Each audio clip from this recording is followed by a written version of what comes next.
The front row for the second 750 race, however, intact. Pole position, as in the first, Rob McElnea. Things are going to be quite interesting, though, because Carl Fogarty, riding the number 44, and there he is, has an awful lot to prove. Did not take part in the restarted first leg because he was the faller.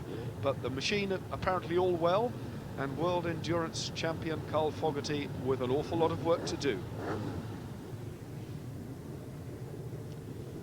In the middle of the grid on the VFR 750 Honda from Hoyk, Steve Hislop. Hislop had a respectable first run in that he finished in 6th place, so very much in the points, 10 points from his first outing. We'll be endeavouring to add to that. James Whitham, the man who won leg 1, looking for the double here today, so 20 points already under his belt, James, and he is very much fancied in the wet. The conditions here appalling. Ray Stringer, another man who can go very well in adverse conditions.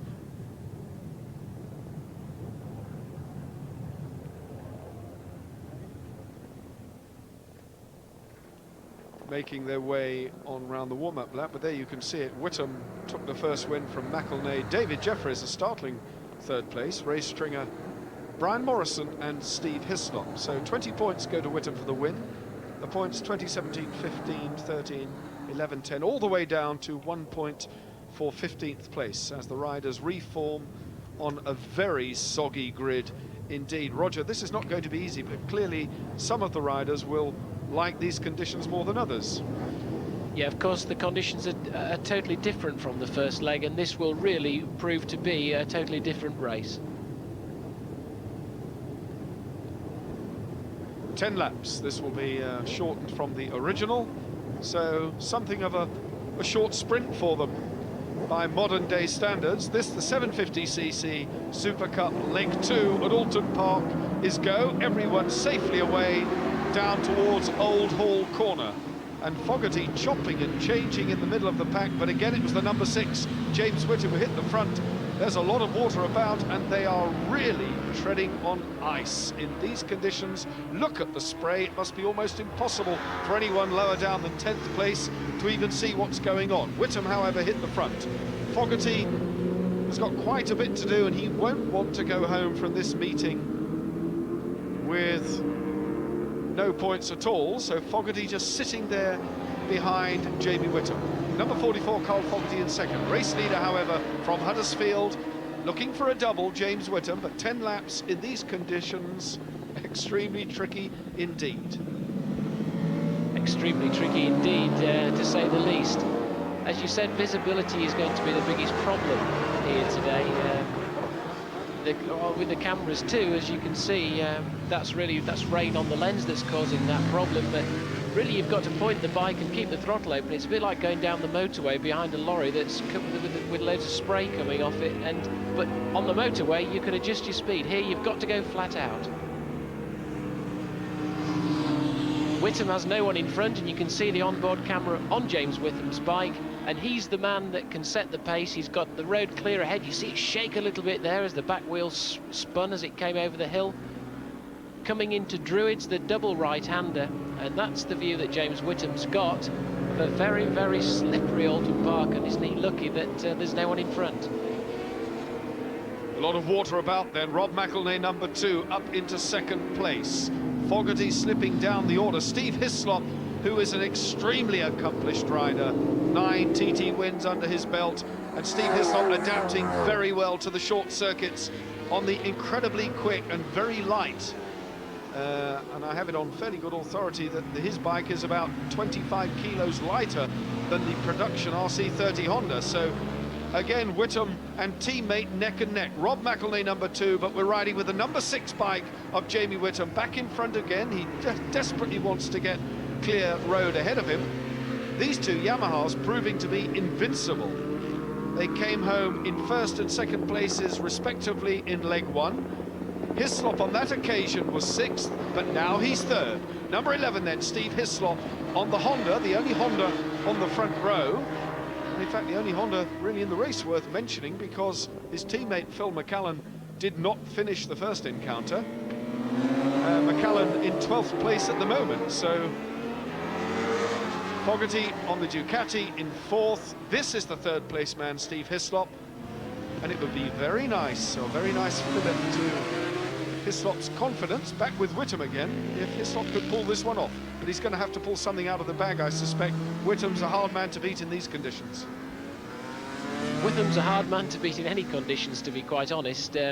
Rob McElnea would like to beat him. Rob hasn't beat him at all this year, and Rob is the team leader of the Yamaha team. Hislop's not giving up at all, and I noticed that Hislop's bike was not particularly finding as much grip as the two leaders, and that's because I noticed it shaking and wobbling a little bit when he was trying to get the power down out of the corners, and you saw it just there in the screen. But Hislop won't let that problem worry him. He's got plenty of power with the RVF. He's good on the brakes, and everything has to be operating very, very smoothly in these difficult conditions. Number 11 then, with a pink helmet, Steve Hislop, now putting the two Yamaha riders under extreme pressure. Rob McElnea looking for the outside line round his teammate James Whitham, but Whitham just hanging on to the advantage. A couple of lengths, you can see the gap for yourselves, that's all it is. The rain is absolutely tipping down here now, and conditions becoming, well, certainly predictable. You can see that there's a lot of water about, and the riders know that there's no halfway house. It is very, very wet. They have to treat the circuit with an enormous amount of respect and just forget about lap records, just stay on and win the race. James Whitham then, 4-5 lengths the gap. Rob McElnea sitting there in that 2nd place, but 33 years of age McElnea just keeping a watching brief, sitting there like a Labrador waiting to pick the meat up off the table, I think. And a snake from Jamie Whitham's Yamaha, locking up the back wheel. Won't be using too much rear brake in these conditions. And look at Steve Hislop on the RVF Honda. Hislop in 3rd, looking good. Carl Fogarty still hanging on to 4th.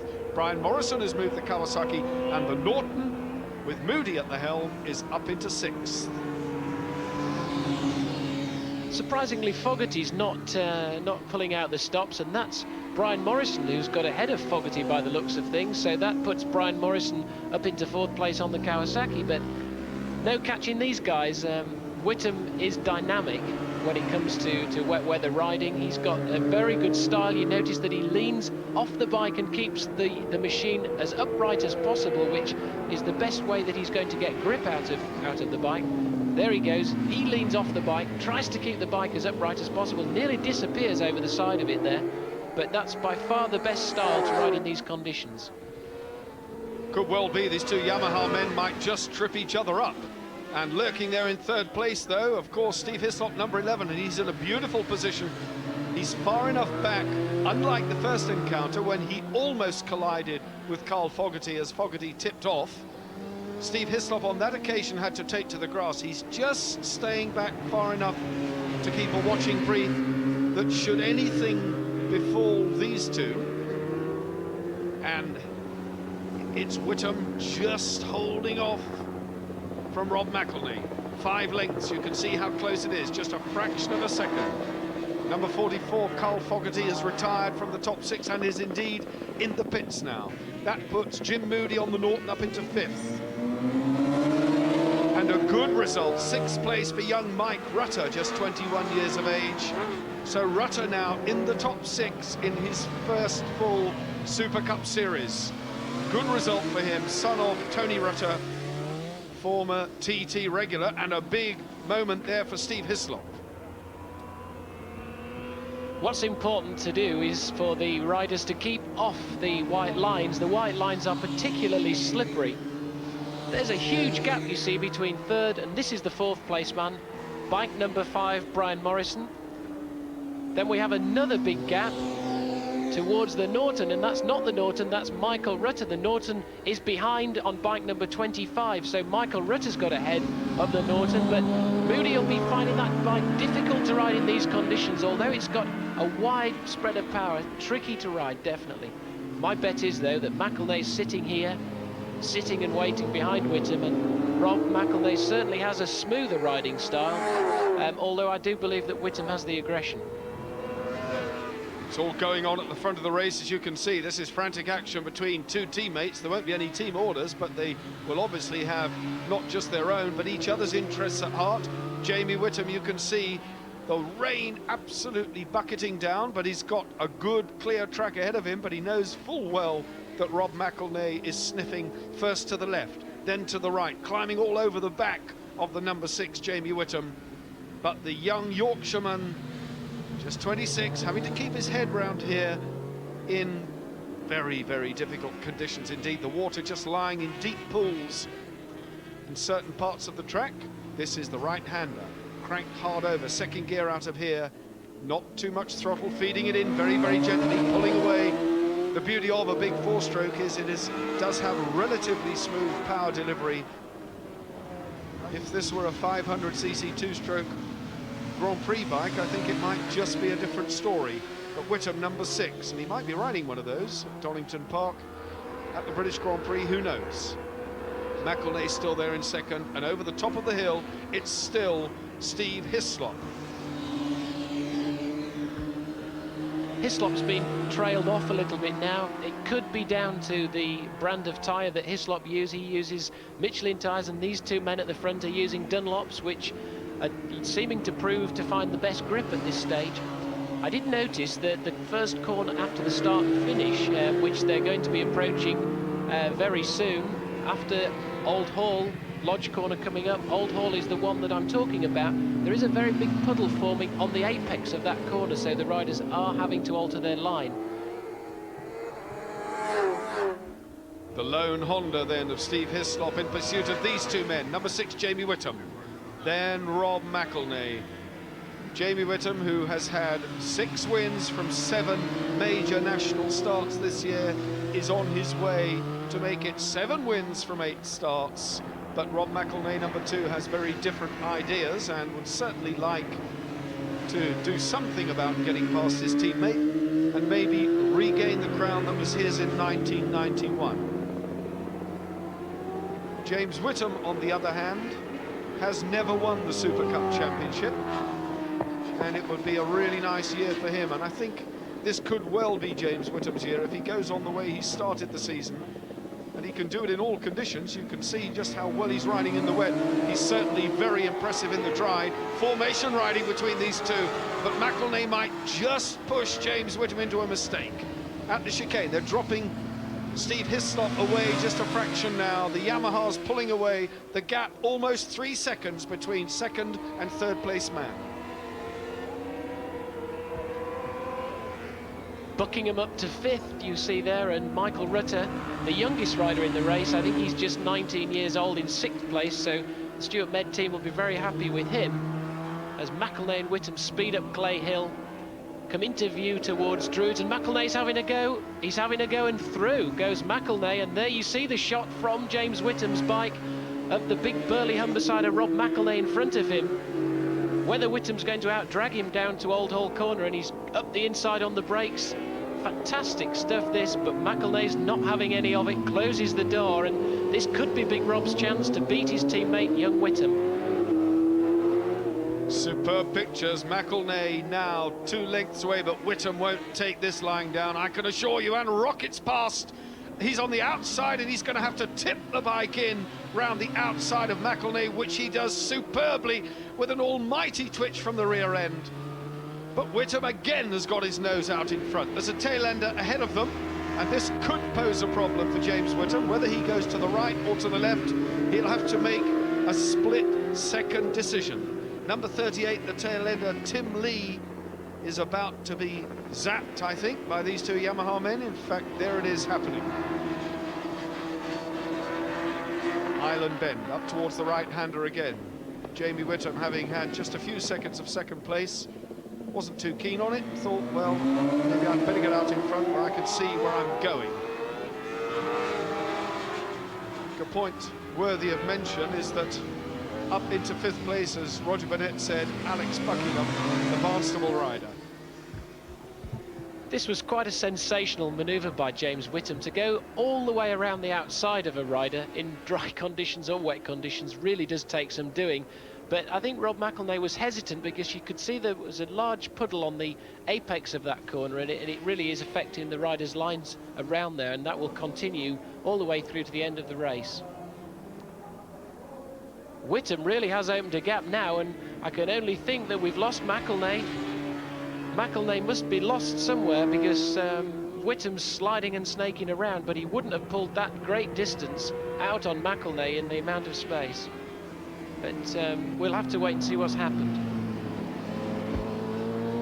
It's just been confirmed that Rob McElnea is coasting, there you can see. So McElnea's race is over, a great pity for the Humbersider. So 17 points from the first encounter and 0 from phase 2. But Whitham, then the race leader, has got a long, almost a 7-second advantage now over number 11, Steve Hislop. Everybody moves up a place as a result of that, of course. And now that we have just a second, it's worthy of mention, I think, that Alex Buckingham, number 9, is now up to 4th place, having by far his best season in many, many years. But look at the gap, nearly 7 seconds between Hislop and Whitham.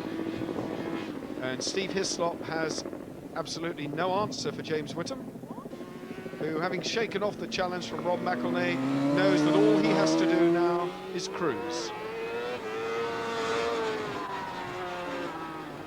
The action further down the field, of course, is between Mike Rutter, number 27. That's Alex Buckingham, the man in black, number 9. Alex Buckingham is chasing, with Mike Rutter slipping past. Mike Rutter, number 27, from Brierley Hill, and the 21-year-old son of very famous TT regular Tony Rutter is having a tooth and nail scrap with Alex Buckingham from Barnstable, number 9, and Buckingham looking very polished, and he's going well. Let's hope they don't overcook it, because the temptation is, in this sort of close company, that somebody might squeeze it just too hard. McCallan's in there as well. The other difficulty that we haven't talked about is the rider's own problem of the visor on their crash helmet misting up. You'll notice that some of the riders have a mask over their nose which stops their breath going onto the inside of the shield on their helmet. Sometimes that steams up, a bit like the inside of the window condensating, and that, of course, is a very difficult thing to overcome. Number 5 in shot there, Brian Morrison now, and Morrison is coming under a bit of pressure from Alex Buckingham. And he really is riding well. It's the best performance I've seen. A cautionary glance over the shoulder from Morrison. It could be it. Morrison's got problems, and I think he has. He's not looking very confident at all. Seemed to be slowing there, Brian Morrison, but then everybody seems to be easing off in these conditions. This just a 10-lap race. That's a short dash, and it's getting very, very wet indeed. Buckingham now catching Morrison. Morrison's number 5, tail ender ahead of them. And Alex Buckingham, with the bit firmly between his teeth, is in pursuit of the team green owner, I dare say. I mean, Morrison now runs his own bikes. He's virtually a privateer. And through on the inside goes Alex Buckingham. You carry on, old son, says Brian Morrison. It's too wet for me. And a good ride now. Mick Rutter, number 27, is being dropped away as well. And Phil McCallan's still sitting there in 6th. I'm absolutely sure that we lost Philip McCallum at Old Hall Corner. He didn't come into the picture there, and he did cross the start and finish line, so I'm sure we've lost him. Michael Rutter, he was having that dice with Michael Rutter there, Alex Buckingham, and he's not in the picture at the moment, so perhaps we've lost him at Old Hall. I did actually see some straw bales going end over end, and there it is, McCallan standing up on the bank there. So his race is over. There's Morrison, number 5. Has by no means given up. Morrison has really found second wind. Mike Rutter's gone past Alex Buckingham, and this is really where the action is. We're looking at the battle for 3rd, 4th and 5th places, and it really is going to go all the way down to the wire, I think. And look at Rutter around the outside. Maybe no. Morrison said there's no way through. He's not about to sit back and just let them walk all over him, I suspect. Rutter's doing very, very well because of his inexperience. It's probably only his second season on a 750. He's not very old. Morrison has a wealth of experience. He won the Le Mans Endurance World Championship event just a few weeks ago. He was third at the Brands Hatch World Superbike round this year for Kawasaki. And Michael Rutter does an overtaking manoeuvre that was quite considerable. He's got to lean the bike over that, going round the outside of that puddle there. Morrison's having difficulty. Alex Buckingham looks like he's going to challenge him. Difficult to think that number 27, Mike Rutter, just 2 years ago was in the Super Team Series, and here he is mixing it with the very best that Great Britain has to offer on admittedly very damp conditions, but he certainly is one of the rising stars, and obviously a lot of father's experience has been instilled into him over the years. He was racing motorbikes, or rather riding motorbikes, from a very, very early age, and that is equally demonstrated, I think, here. Morrison on the inside again at the hairpin. Alex Buckingham just dropping away a little bit. Out in front, though, James Whitham very firmly in control on his way to a 40-point payday here at Oulton Park. Is looking totally unruffled. The checkered flag is out. James Whitham, number 6, whistles home to yet another double victory and a very good payday. Back further on then, the scrap for third place as Hislop collects second. Which one of these two, I think, not 3 riders, because Buckingham is now really out of it. It's between Morrison and Rutter. And is Morrison going to find something in the closing stages? Hislop over the line for second place, number 11. Such was the gap. This is third place in dispute here. Rutter knows they'll be in sight as they drop down round the right-hander. Then the start line, having gone through the dip, is almost in sight. Accelerating out of this corner, Rutter from Morrison, and this is very tricky because it's slippery here, and it was anybody's guess, but I think Morrison might just have stolen it. I wouldn't like to put money on that one. Very fast, but a great finish. No mistaking the winner, however, number 6, Jamie Whitham. He's pretty pleased. Confirmation of that second leg win. Jamie Whitham indeed made it the double. From Steve Hislop, Mike Rutter came home, Brian Morrison, Alex Buckingham and Matt Llewellyn was 6th. That makes it